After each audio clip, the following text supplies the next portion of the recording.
Waru King watched as the sun began its slow descent over the horizon, the oranges of the dwindling light mixing with the arid location he found himself in. Waru had been born here, in Australia, as part of the Ualare community. However, his youth wasn't spent here. Early in his life, his family had moved to the United States, seeking what they thought was better opportunities. His mother, his Numba, was traditional, and he still had some knowledge about his homeland, despite not speaking most of the language of the locals. He only knew a few words here or there, mostly things his mother used on a regular basis. When he was in his late teens, his Baina, his father, had passed away after being hit by a drunk driver. Waru and his family had been left heartbroken, and his mother needed all the support she could get. And so, they had packed up and moved back to Australia when Waru was just 17, allowing his mother to be closer to his own family and Waru's grandparents. Now, he found himself working south of a place known as Lightning Ridge, known to his people as Walangala, only 3 years after moving back to their original country. Lightning Ridge was situated in New South Wales after it was discovered that there was an abundance of opals here, and many mining operations had sprung up as a result. The ridge and surrounding areas had been part of his tribe's traditional homeland before Australia was colonized. Many of his own family lived to the north of the ridge in their recently reclaimed land in the south of Queensland, including his mother. When he wasn't working, Waru lived out there with them in a small home not far from his mom or grandparents in the city of Durrandbandi. But while he was here, he lived on the outskirts of town in a small house, if you could really call it that, temporarily living until the work concluded at the ridge for the season. Mining operations out here happened during the months that he loved the most where he was raised, during North America's summer. It was a hot day in August, near the end of the Australian winter, and temperatures had once again started to climb. These mines and quarries were situated in various places, but most of them were in a dry, dusty area dotted with trees like eucalyptus, including Lightning Ridge. There was a relatively large town that had been built up near the mines, but many of the older buildings had a rusted, dilapidated visage to them. He slid his hammer into his tool belt and slung his pack over his shoulder as the day was finally coming to an end. Drenched in sweat, he watched as the sun continued its slow descent, hearing the minute noises of the worksite around him as the other miners began to pack it in for the day. He began to walk off slowly towards the makeshift parking lot before a voice caught his attention behind him. Waru! It was another miner, Lachlan, who had been calling for him. Waru liked Lachlan, but he was sort of like an overeager dog. All energy, too excited, as if he had never had to face the harsh realities life sometimes brings. Waru was a rather reserved person, and Lachlan's enthusiasm and energy had often overwhelmed him. But Lachlan was kind, and Waru was too, so they had formed a sort of friendship over time. While he had found his friend annoying at times, he seemed to be one of the only people who could really understand Waru's feelings of moving away from your home. While Lachlan's family was from Australia, he had spent most of his life that he could remember in America. To him, that was his home, and Lachlan was the only person who seemed to miss it as much as Waru did. Waru, I'm glad we caught up to you. Matilda and I are having some others over for dinner tonight, and we've got some of the football games from back home recorded from last season. I know it's kind of last minute, but we would love it if you could join us as well. Lachlan beamed a smile at Waru, and he couldn't help but return it. Football, huh? You always know how to rope me into things, Malia. I haven't caught up with anything from last season. I guess I just never thought about it. One of these days, it's gonna be a bad idea, but I suppose I can't fault you for trying. They smiled and continued walking slowly towards their vehicles. At least tell me, what are you making for dinner? They continued this mundane conversation as they made their way back to the vehicles almost idly, as Waru realized he would in fact like to join. Alright, no need to yank my chain. I'll come over tonight. Let me go home and get out of this work stuff and I'll meet you over there. They smiled at one another and clasped their hands together, bumping shoulders. I'll hold you to it. Waru shook his head, dusting himself off before hopping into his truck. It was a decent ride to the small shack-like house he lived in while he worked, only a few miles out of town but over 15 miles away from the mine. He walked inside, turning his laptop on as he put his stuff away. He turned on a news website from the USA, letting it play as he was getting himself ready. He took a shower, changed his clothes, and searched for another backpack before realizing all he had was a small survival pack in his truck, so he walked out there and threw his charger and a few other items inside. As he was walking back inside, the voices on the computer grabbed his attention. It was a news story about some American girl named Ella. What intrigued him the most was what the news reporter was talking about. A young woman claims that she was attacked by a monster.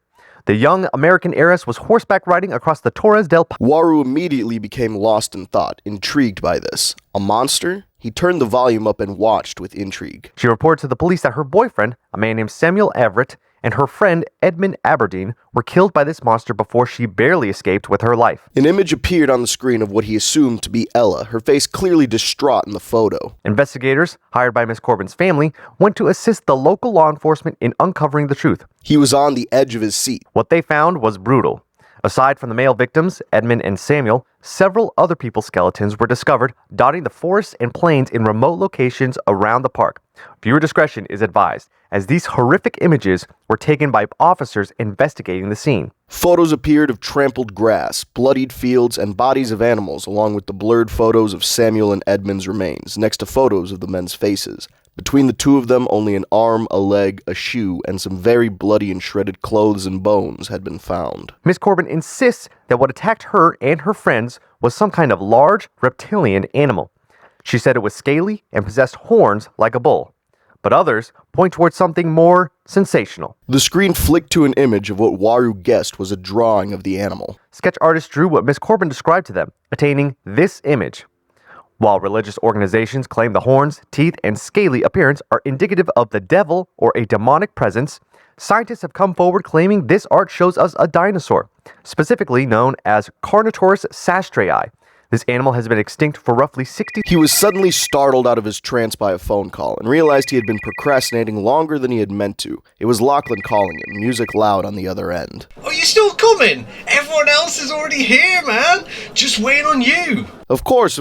Sorry, mate. I just lost track of time. I'll head out the door right now. Don't worry, I'll be there soon, Malia. Laughing, he hung up the phone and stood up. He closed the laptop, and the last thing he saw on it showed scientists arguing about the image, but he figured he could look into it later, after he had a night with his friends. It wasn't long before he was back in his truck, driving down the dusty roads as he headed towards the southern outskirts of town. Waru, Lachlan, and most of their coworkers who lived here during the work season all lived on the edge of town, as it was cheaper and often more convenient to get to certain locations. While it was beginning to get hot, dry, and overall uncomfortable, he couldn't deny the beauty of it as the sun's last golden rays bathed the landscape, turning the normally sandy or red-colored ground into a glowing field, as if the sand itself was the treasure and not what was buried beneath. As he pulled up to Lachlan's, he noticed two other trucks there and could hear music blasting even from outside. Aside from the droning of insects, there wasn't much other noise outside the house as he walked up. He didn't bother to knock, knowing they expected him, as he walked inside, immediately met by cheers. Aside from Lachlan and his wife Matilda, there were three other people from the mines here. A surly woman named Sherry, a man who everyone referred to as his last name, Benson, and a large and burly man named Jack. Finally, it took you long enough. Lachlan spoke as he walked in, and Waru smiled, greeting his friends as he sat down on the couch beside Jack and Sherry, grabbing the beer Matilda passed him. Now we can finally start the game and get you guys some food. Finally! I'm starving. I can only eat chips for so long. It was Benson, almost chuckling as he spoke. Oh, really? Is that why the chips are completely gone? Said Sherry as she scoffed. Hey, don't make fun of the dude. I've seen you crush a bag of chips yourself, too. No, she's right. And I'd do it again. He laughed and smiled with his friends, and it wasn't long before everyone was planted on various pieces of furniture, watching recordings of the first few games of the last football season. Eating their snacks, things that reminded Waru and Lachlan of home, and excitement was rich within their hearts. Matilda, did I tell you we found opalized fossils while mining last week? They were gorgeous. But that's one thing I don't feel comfortable selling. Fossils should go to the scientist. God knows it's more important to them. Matilda seemed amused. Oh, please, you're telling me you didn't sell it? And sell it to me? I'd love to have them displayed here at home. Sherry chuckled in response. That was a point of contention among many who dug in the ground for jewels and other goods. Scientists often sought to purchase fossils from the miners and other groups rather than see them fall into some private collection. The problem was, scientists didn't pay as well. Nah, it's already gone. We sold it to a museum already. It's more important to them. Who wants to give a rich jerk another trinket to ignore anyways? Besides, I've already got enough other material for the year anyways. Even if I find nothing these next couple of weeks, I am all set until next season. Probably longer. With the end of the mining season, it was almost time for them to head home, meaning that it was almost time to stop making money. It was unfortunate that many of them would likely not see each other for quite some time, yet they were all excited to go home with their money they had earned from what Waru thought was a rather successful season. He He had already sent most of it back home, kept safe by his mother and his people, but there were still more opals to be found and sold in just 2 weeks before the season was up. A minor success depended on the amount and quality of gemstones they found, and for many of them it was one of, if not their only, source of major income. But for now, no one was worried about that. All that mattered was the night and their fun, but none of them could predict what really laid ahead. Well, I suppose you're right, Sherry, but still, I can't tell you how amazing it would be. A piece of ancient history turned into a gemstone? But Matilda's words were cut short as a loud buzzing noise began to ring in their ears. It seemed only Waru, Sherry, and Benson noticed at first, looking up from the TV or their conversations. It was like a dull ringing in his ear, but it made the hair on his arms stand on end, goosebumps beneath. The television turned to static, the game becoming choppy, almost unable to see what was even on the screen. Soon everyone began to realize that something was going on. No one said anything as they all began to search around the room, looking to see if they could find the source of this noise and static.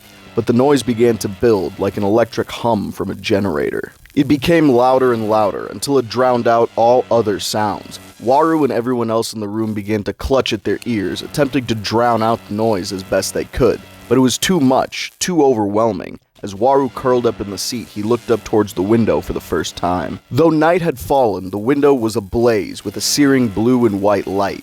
The light flickered and seemed to move, to be alive, as if lightning was repeatedly striking just outside of Lachlan's house. Everyone in the room was gritting their teeth or yelling, the pain overwhelming their senses as it pierced even their covered ears. Make it stop! Matilda and Benson spoke in unison as the noise reached a fever pitch. There was a sudden loud pop, like a small explosion, followed by a last electrical hum as the sounds faded and the light seemed to vanish in an instant from the window. Power went out across the house. Lights, TV, everything was shut off as the sound faded from their ears. Slowly, Waru uncovered his own and began to look around again, away from the window. Jack spoke first, glancing around the room. Is everyone okay? Is anyone hurt? Jack stood up from the couch beside Waru quickly. He seemed to inspect everyone with a glance. Waru was still panting, still shocked and off balance from what happened, but he thought he was okay. He could still hear after, and for that he felt lucky. Everyone seemed to groan in response, but no one protested. Lachlan was up next, slowly making his way to the kitchen as he rubbed his temple, clearly in some kind of discomfort. He produced a small bundle of flashlights, only 3 in total. He took one, as did his wife and Benson. That was a crazy power outage. Lachlan managed to smile in the dim moonlight, which now trickled in through the window. Power outage? Waru wasn't sure. Power outages weren't uncommon out here. They happened all too often, in fact. The issue was they weren't anywhere near a place they could have possibly seen or heard all that commotion outside. That didn't seem like a normal power outage. Snapped Sherry, clearly upset by this turn of events. God, I can't wait to get home and away from this. I miss my reliable power. In response to her voice, from somewhere outside the house came a shrill screech. It didn't sound like a person or any animal Waru had ever heard. It was a guttural growling hiss, almost as if a crocodile's voice had a higher pitch. It reminded him of Cassowari's, but wrong, as if someone had tried to guess and messed up horribly, and in response, everyone in the house froze. They all waited, listening, but they didn't hear anything again. Waru was wide-eyed, unsure. He knew Australia was full of deadly animals. It was a worldwide joke, but something about this unsettled him. That flash of light wasn't normal, and neither was that sound, and he knew he didn't imagine it because everyone else seemed to respond as well. What the hell was that? Benson whispered this aggressively, backing up towards the couch as they were all tense, on edge. Maybe it's just a guana? A really big guana. No one seemed confident in that. Waru looked towards Jack, who had walked over to the small kitchen and began rummaging in the drawers. Let's all just take a deep breath and calm down. This is definitely a bit of a freaky situation, but if we freak out, it isn't going to get us anywhere. Everyone, including Waru, began to turn and look toward him as he spoke. He seemed to stand up taller, perhaps trying to comfort everyone around him who looked more annoyed than scared at the situation. We've got flashlights, we've got food, we've even got water. We'll probably lose the food that's in the fridge, but it's alright. We've got enough dry stuff for the night at least, and if we eat it fast, we can probably avoid some of it spoiling. I don't think it's a good idea for anyone to try and leave. With the power out, it's not like home. We'll be much better. Besides, if there is some kind of animal out there... What kind of animal could even make a noise like that? Benson turned to her and shook his head aggressively. I have never heard any animal other than a croc or a iguana sound remotely like that. And I know we shouldn't be panicking, but hello, even if that was a croc or a lizard, it sounds messed up. Wrong. I know you all know what I'm talking about. They all did, even if they didn't want to admit it. Then what do we do? Panic? Try to get to the trucks? She looked up to Lachlan as she spoke, but Lachlan wasn't looking at her. He was staring past all of them. Waru hadn't realized that his friend had gone silent and followed his gaze behind them. He realized that Lachlan was looking towards the same window that he had earlier. There was a gentle tapping sound, as if something was knocking against the glass. Waru slowly turned to look at the window with everyone else. There, staring back at them through the window, was a large orange eye, black flecks dotting the iris, with a large circular pupil right in the center. The tapping sound had come from a large claw against the window, which slowly disappeared from view as they all noticed the eye. It scanned the room, looking at each of them. When it stopped on Waru, he felt as though the animal was staring right into his very heart and soul. It let out a low, gravelly growl, like a bird chittering, but far deeper. The eye was attached to a dark face that covered the rest of the window, just barely filtering moonlight past the top of the creature's head. Baji. His mother used to tell him of bad spirits that lived on their land, being from his people's mythology, and that was all he could think of as he stared at this monstrosity. Lachlan's light slowly climbed upwards, stopping on the animal as if to confirm it was really there. The pupil shrunk in response to the light, the animal blinking and pulling its head back, the chittering seemingly agitated now. As it pulled its head away, for a moment they could see rows of sharp teeth in its maw, flashing by in just an instant. Everyone stared in silence at the now blank window as the bark-like hissing sounds came again. But this time, it was seemingly answered. More noises sounded from outside, first one, then a second, then a third, like a chorus of horror. Everyone but Jack and Waru were pulled towards the middle of the room by the noise, huddled together like penguins for protection, their breaths held as if they would lose them by breathing out. Waru felt like he could hear his heartbeat, his eyes glued to the window. Lachlan, what do we... But Benson was cut off by another sudden tapping noise. It was slow, rhythmic, almost like a person tapping a small hammer or screwdriver against a metal panel. The eye reappeared in the window, the tapping following again, but not on the glass. It was a steady metallic noise echoing against the house. The tapping was slow and steady, and it felt like it was a threat to everyone in the room. Matilda had moved behind Lachlan, with Sherry and Benson both backing towards them as well. Waru was frozen in place, unable to react to this alien-like horror before him. The chittering came again, followed by a few louder taps as the animal's clicks grew faster, more erratic. Soon, instead of a tap, it sounded as if there was something sharp scraping against the metal, the metallic shriek piercing the house as a whole. More tapping began elsewhere on the house, but where the eyes stared at them came that metallic shriek, and it continued slowly until it became more of a groan. What were they doing? He tried to think of anything. What was that noise? Why did it change? These were clearly some kind of animal, but one that Waru had never encountered or even heard of, and he did try his best when he learned that they were coming back to Australia. But then, he thought back to one of his American friends. They had a pet mink and had been obsessed with the creature, and he had learned in that time that some animals would dig other animals out of their burrows. By cornering them in their home, there was nowhere to run. They were trapped. And as the metallic scraping continued, he realized exactly what these animals were doing. Lachlan, they're ripping off the siding! His voice came out louder than he would have liked, and in response, several chirps and calls were heard from the animals outside, almost as if his talking got them excited. What do you mean? They're trying to dig us out. They're hunting us. He finally stood up, which made the eye focus on him as he slowly began to back up towards Lachlan and the others with Sherry. Lachlan turned to look at him as the metallic sound became louder and a definitive snap was heard before the metal hit the ground with a loud clanging sound.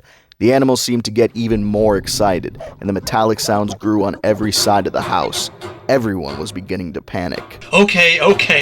Everyone remain calm. Even if they take off the siding, it's not like they can get inside, right? But they all deep down knew that these shack-like houses weren't the greatest in the world, and none of them wanted to test their durability. We can't just sit here. We have to do something. What if we try to make a run for the trucks? We can unlock them from here with our key fobs. It's only 10, 15 feet to the door. That's not the worst idea. Listen, those sounds are all around us right now. If we try and bolt out that door, one of those things is probably right nearby. We need to figure out a way to distract them, or get them annoyed enough to leave the house before we do that. But Jack was already ahead of him. He hadn't gone to the kitchen idly. He brought over a set of large knives, taking a cleaver and another large knife for himself before setting the others down. Sherry, Lachlan, Waru, and Benson each grabbed one themselves before Jack addressed them. Waru is right. If we try to bolt, they'll be on us too quickly. We need a solid way to distract them and get out of here. So let's try this. He brought over a large cooking pot and a large bundle of silverware before dropping them into the pot, the scraping of the metal almost drowned out by the house's siding peeling off. Do you have anything we can use to shake the pot? Something that we can leave on its own? A phone or something? Everyone reached into their pocket and pulled out their phones, and they realized for the first time that the supposed power outage earlier had also shut off those. With that plan out the window, Lachlan began to think. As they sat in silence, a new sound began, sounding more like cracking stone than anything else, as panic began to set in most of the others, but not in Lachlan. Actually, I think I have some of the old M80 fireworks in my spare room from the 4th of July back home. I know they're illegal, but I guess it's a good thing I have them. Despite their current circumstances, Lachlan still said that with a smile. That'll work. Try and tie them together in a bundle so that we can just set one big fuse. If we drop them in here with the silverware, we should hopefully distract them with noise long enough for us to escape. Lachlan nodded and disappeared into his spare room as the others all took up their makeshift weapons and began to huddle together once again, looking back at the window to see the eye no longer there. But that cracking sound, that still was. They realized that the sound was coming from the same direction as the window. Jack stood in front of them all, but they peeked out from behind him to see. Waru noticed that both himself and Benson were shaking slightly, and rightfully so, he thought, as a crack appeared on the wall. It was subtle at first, and Waru held his breath as he saw it begin to expand. It ran up the wall slowly for a moment, before suddenly cracking drastically like a spiderweb. The spiderweb expanded even further before the center began to crumble away. A hole appeared in the wall, and through it came the claw they had seen tapping the window. The claw roughly shoved its way through the hole into the house, the spiderweb cracks expanding further as a second and eventually a third claw pushed its way inside. The hand came fully into view, revealing the biggest claw at nearly a foot long on the middle finger, with a second nearly as large claw on what he assumed was the index, and a third much smaller claw on what would be the ring finger. The hand tilted to the side, tightening against the wall and leaving deep scratch marks. The fingers began to move slowly, but Benson didn't seem keen on waiting to see what would happen next. What are we just standing around for? He rushed forward, stabbing at the large hand with his knife. There was a shrieking sound as his blade bit into the flesh of the hand before it lashed out towards him with frightening speed. As Benson stepped back, those giant claws caught him in the leg. He screamed, and with a sickening sound, the claws dug into his flesh. He tried to shake it off, to pull himself away, but the hand jerked backwards, tripping Benson as he struggled against it. Jack, Waru, and Sherry all jumped forward immediately, with Jack grabbing him under the arms and holding him as the others began to stab at the hand themselves. Blood began to gush from the wound as the claw ripped more and more of his flesh open, carving a trail down the unfortunate man's leg. Get this thing off of me! Help! Sherry summoned all her might, stabbing into the animal's forearm instead of its hand. The shriek was far louder than before, the claw retracting from Benson's leg and sliding back outside, taking more of the wall with it. Jack dragged Benson backwards away from the hole, leaving a bloody trail to the kitchen as he began to search for anything to stop the bleeding. Matilda, do you have anything we can use to tie around his leg? A belt or some rope or something? Jack was all business, not even acknowledging the animal that did this. We have to stop the bleeding. Matilda nodded and ran off the same way Lachlan had disappeared as more metal sheets could be heard getting ripped off the house. Lachlan, we could really use those fireworks. He looked at Benson's leg as he and Jack held pressure on it, doing everything they could to prevent him from losing too much blood, but Waru had never seen a leg injury like this. The claw had sunk nearly all the way through Benson's leg, exposing the bone beneath. Blood welled from within like an evil fountain, spilling all around them despite the pressure from Jack holding it down. Waru was no doctor, but he'd seen enough TV shows to know that Benson might have had an artery slashed given how much he was bleeding. Matilda reappeared as a low growling and hissing sound began from the same hole in the wall. Slight moonlight trickled in from outside as they dragged Benson a little further back just to be safe.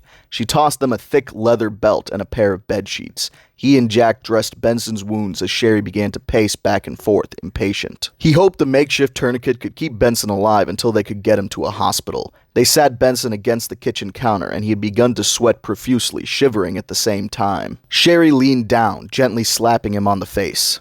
Benson? Hey, Benson, stay with me, buddy. Guys, we have to try and keep him awake. He might go into shock. But they didn't have time to register what she said fully. Another crack was appearing in the wall behind them, opposite the one near the window. Back up! Toward the middle of the room! Don't stand too close to the walls. As Jack spoke, a loud banging sound began on the front door. Waru and Jack shared a glance, knowing they wouldn't be able to leave that way without the distraction. With a loud crunch, the wall cracked again near them, the same horrifying scene as a hand clawed its way inside, searching around for any of the humans nearby. When those vicious claws didn't connect with anything other than a table, it pulled away. Lachlan reappeared in the hallway, just as a snout stuck itself through the new hole in the wall, and for the first time Waru really understood the scale of these animals. The half of the head that was stuck in the house was huge. He guessed the full head was the size of his torso or more. Its jaws were lined with rows of sharp teeth, revealing them as it growled slightly, sniffing the room. Jack didn't speak, but held his hand up to Lachlan, who froze in the hallway, staring just like them. It chittered again, an unnatural sound that filled the house. The head pulled back, and as it did, Lachlan ran as fast as he could, narrowly avoiding the clawed hand as it darted in after him, almost crashing into Jack. Here! I've got the firecrackers! He passed off a bundle to Jack before turning to Matilda. Matilda, honey, get the keys, everyone if you can. We go for the closest car. Matilda nodded and quietly went to the keys, while Jack sealed off the lid of the pot, holding it shut with some butcher's twine he had found in the kitchen. Just the end of the fuse was stuck out of the pot, enough for them to light when it was time. We don't have much time. Jack grabbed the pot and looked around. With the hall blocked by the creature's mouth, which had reappeared in the second hole, he had only 2 windows available. One was situated in the kitchen, the same direction they were trying to flee. The other was situated next to the first hole, still trickling with Benson's blood, but seemingly unoccupied. Lighters? Matilda returned with the keys and also brought a pair of lighters. Lachlan took one while Jack grabbed the other. As soon as I light this, everyone move towards the door. We'll be able to see the animal's shadows. Once they're distracted, open the door quietly, and we will go for the closest vehicle. I'll grab Benson. Waru, watch the hole in the wall and yell if you see something. Jack was talking quietly, trying not to draw any more attention as the animal near the hallway continued to inch its head further inside. He made his way over to the window, the pot tucked under his armpit, the other hand holding his cleaver. He peered into the window. Even at his height, he was forced to stand on his tiptoes. But there seemed to be no animals there. Perhaps Sherry's injury to one of them was enough to dissuade them from that side. Jack seemed satisfied and slid open the window slowly. But it was just wishful thinking. In an instant, a shadow seemed to close in on the window. "Jack, watch out!" A pair of jaws shoved their way into the window as Jack fell over backwards, but not before jamming his cleaver into the top of the creature's head. It howled in pain, but Waru could see that the cleaver had not gone in that deep. Despite Jack's strength, the animal's head seemed too thick. The head pulled back, but Jack was determined. Finding the lighter on the ground, he instead crawled over to the hole in the wall, lifting up the pot. He managed to light it, the fuse beginning to spark, but as he looked up to throw it outside, he saw that orange eye staring back at him through the hole.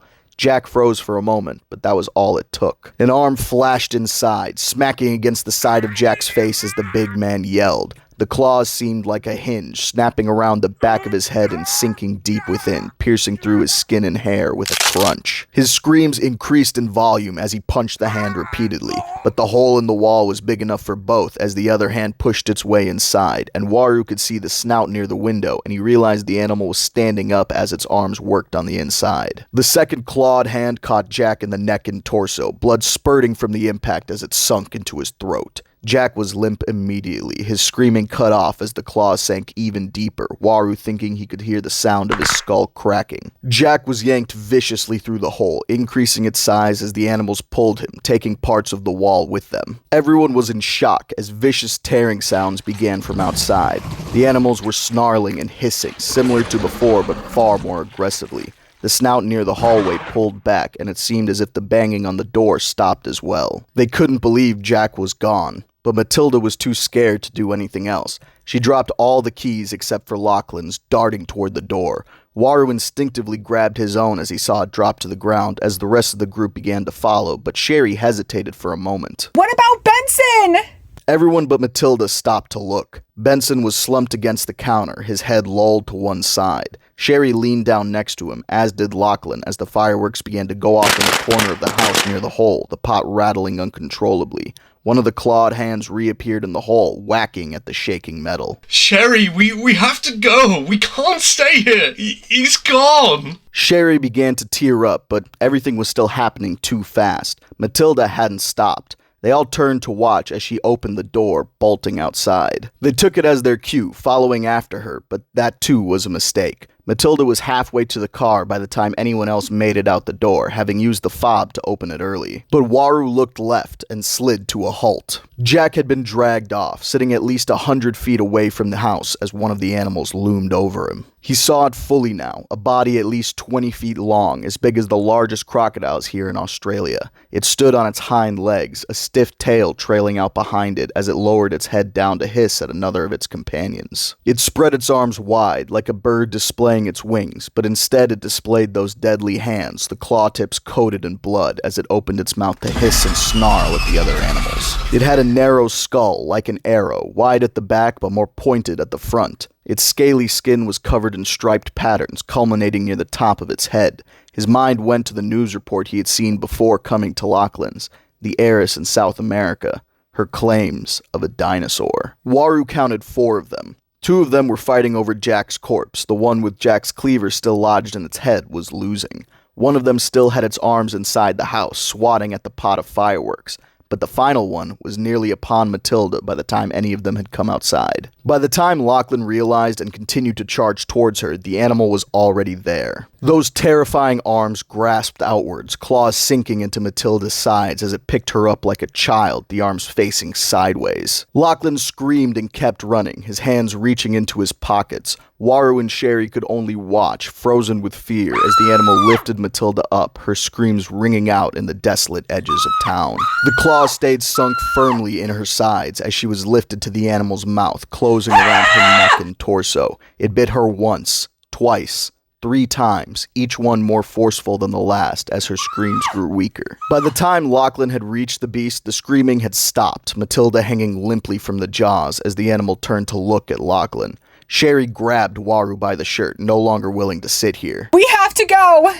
She yelled at him, a complete change of tone from a moment ago with Benson. Fear will do crazy things. She almost dragged him towards his own car as they watched the animal with a cleaver in its head charge at Lachlan. Lachlan! He tried pulling away from Sherry to go help his friend, but the woman was stronger than he was. There isn't time! Lachlan had fished more fireworks out of his pocket and had already lit them when the cleaver head reached him. He had turned just in time to duck under the animal's arms as they reached out to grab him in a lethal bear hug like his wife. The animal with Matilda's body darted off, but Lachlan was cut off by the new creature as it continued to come after him. Waru noticed that this animal had a limp arm that was bleeding and realized it was the same animal that Sherry had stabbed earlier. He and Sherry reached the truck just as Lachlan swung his fireworks at the animal, the sparks seemingly making it wary. It lunged forward and Lachlan tossed his fireworks directly into the creature's mouth as it neared the end of the fuse and rolled backwards away. As the animal's jaws snapped shut, the pops began in its mouth, and Waru could see the light show, making the creature appear as if it was about to breathe fire. He saw a tooth fly from the creature's maw in the explosion, its hands going to its mouth as if to dislodge the fireworks, dragging the side of its face against the ground as smoke trickled out from between those jaws. He was shoved into the back seat of his own vehicle by Sherry and turned back to look out the window, calling out to Lachlan again.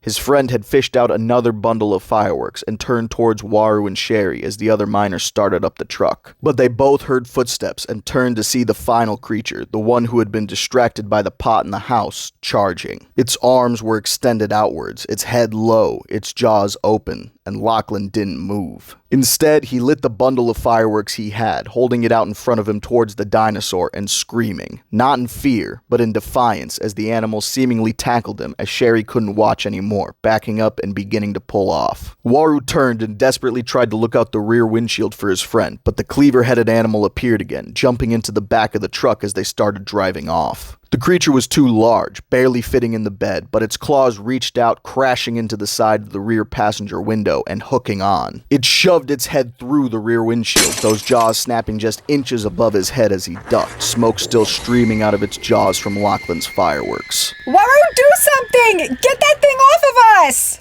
Sherry's driving became panicked, erratic, as she tried to shake the animal off. Waru looked around desperately before locking his eyes on his tool belt from the end of the workday earlier. He reached for his hammer, sliding it out of the belt before looking back up towards the creature. He could just see the front of the cleaver lodged in the creature's head. With its head sideways, Waru moved to the side near the top of the creature before rearing his hand back and smacking the hammer down against the blade of the cleaver, driving it deeper. The animal's snarls and shrieks continued all the while as he hit it again and again, but it seemed to realize this wasn't worth the effort.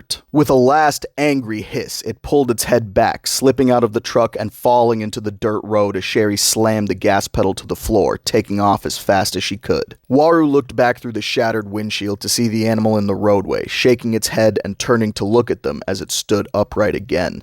In the moonlight, all he saw was the creature's silhouette, its eyes reflecting in the light, and the shadow of Jack's cleaver still lodged in its head as Sherry drove them away.